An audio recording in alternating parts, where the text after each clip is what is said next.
Bismillahirrahmanirrahim. Assalamualaikum warahmatullahi wabarakatuh.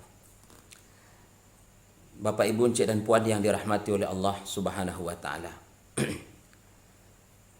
Cantiknya bidadari surga itu dijelaskan dalam riwayat ini. Kalau seandainya dia hadir di dunia, maka penduduk dunia ini ketika melihat bidadari itu akan mati.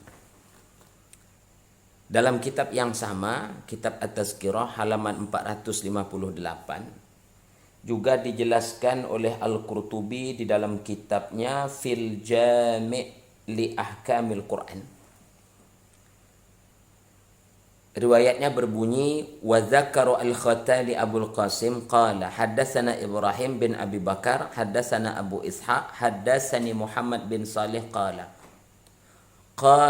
Ata As-Sulami li Malik bin Dinar. Dijelaskan dalam sebuah riwayat bahwa Ata As-Sulami berkata kepada Malik bin Dinar. Malik bin Dinar ini dipanggil juga sahabat yang lain dengan panggilan Aba Yahya. Apa kata Ata? Wahai Abu Yahya, sawiqna. Wahai Abu Yahya, buatlah kami ini rindu dengan surga. Ceritalah tentang surga yang membuat kami rindu padanya. Kira-kira begitu maknanya. Nah, kemudian qala Abu Yahya atau Malik bin Dinar tadi berkata, qala ya Ata, wahai Ata, inna fil jannati hawra'un yatabahi biha ahlul jannah min husniha. Wahai Ata, sungguh di dalam surga itu ada seorang bidadari yang dibanggakan oleh semua penduduk surga. Min husniha, karena kecantikannya. Semua penduduk surga membanggakan bidadari itu karena apa? Karena kecantikannya.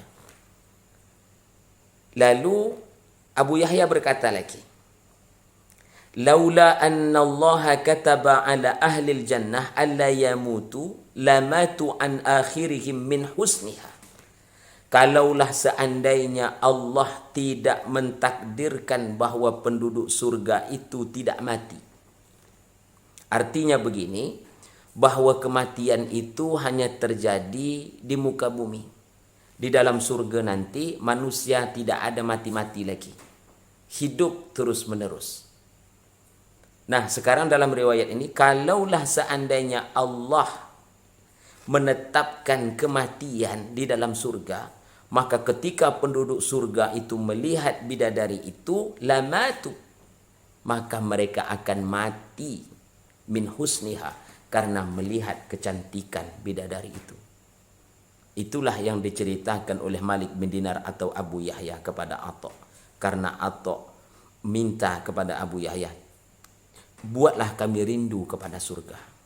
Subhanallah, Bapak, Ibu, Encik dan Puan yang dirahmati oleh Allah Subhanahu wa taala. Kemudian Abu Yahya berkata, falam yazal Ata kamidan min qawli Malik arba'ina yauman.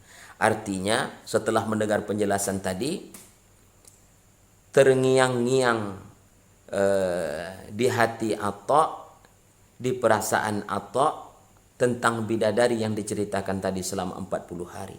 Artinya selama 40 hari Ata tadi terus berpikir tentang bidadari surga yang cantik itu. Nah, subhanallah, Bapak, Ibu, Encik dan Puan yang dirahmati oleh Allah. Berdasarkan riwayat ini dapat kita ambil satu pelajaran.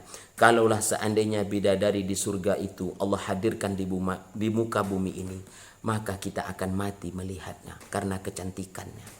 Untung saja di surga tidak ada kematian, maka kita tidak mati ketika melihat bidadari surga itu. Nah, subhanallah, Bapak, Ibu, Encik dan Puan yang dirahmati oleh Allah Subhanahu wa taala.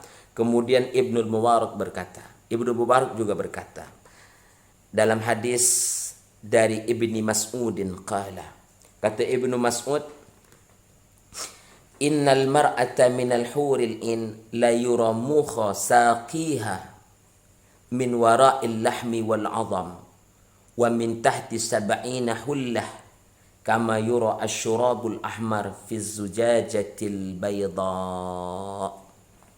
Kata Ibnu Mas'ud, sungguh bidadari surga itu tulang sumsumnya kelihatan dari balik dagingnya dan dari balik tulangnya. Tulang sumsumnya bisa terlihat dari balik dagingnya dan dari balik tulangnya. Bahkan ketika dia memakai 70 pakaian, akan kelihatan tulang sumsum itu. Kama yura asyurabul ahmar fi zujajatil bayda. Sama seperti minuman yang berwarna merah berada di dalam gelas kaca. Minuman berwarna merah berada di dalam gelas kaca. Seperti itulah keindahan bidadari-bidadari yang Allah ciptakan untuk hamba-hambanya yang beriman dan beramal saleh. Bapak, Ibu, Encik dan Puan yang dirahmati oleh Allah Subhanahu wa taala, mudah-mudahan pengetahuan yang sederhana ini memberi semangat kepada kita untuk mendekatkan diri kepada Allah Subhanahu wa taala. Wassalamualaikum warahmatullahi wabarakatuh.